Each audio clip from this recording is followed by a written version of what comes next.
Hey everybody, this is a quick video in case you have Sony float run wireless earphones, otherwise known as WI-OE610 earphones, and you need to do a hard reset to the factory default settings on it.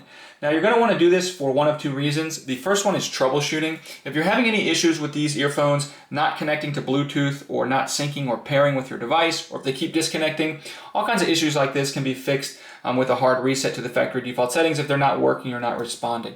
Now you're going to need to set them up again because everything will be wiped off of them. They will be reinitialized to the way they were when they came out of the box. And that's the second reason you might want to do this. If you're setting them up on a new device or whatever reason, you just want to get them back to the way they were when they came out of the box, we can do this real easily. So first of all, we just need to make sure that the headset is turned off and it's not plugged in.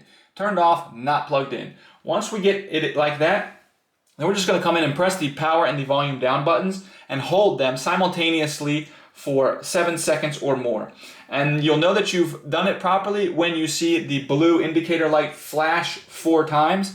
Then it's going to reinitialize. Once you see that blue flash 4 times, you can go on your phone or device or whatever, delete these earphones off of it, and then you can just go ahead and set these earphones up like they're a brand new set of earphones.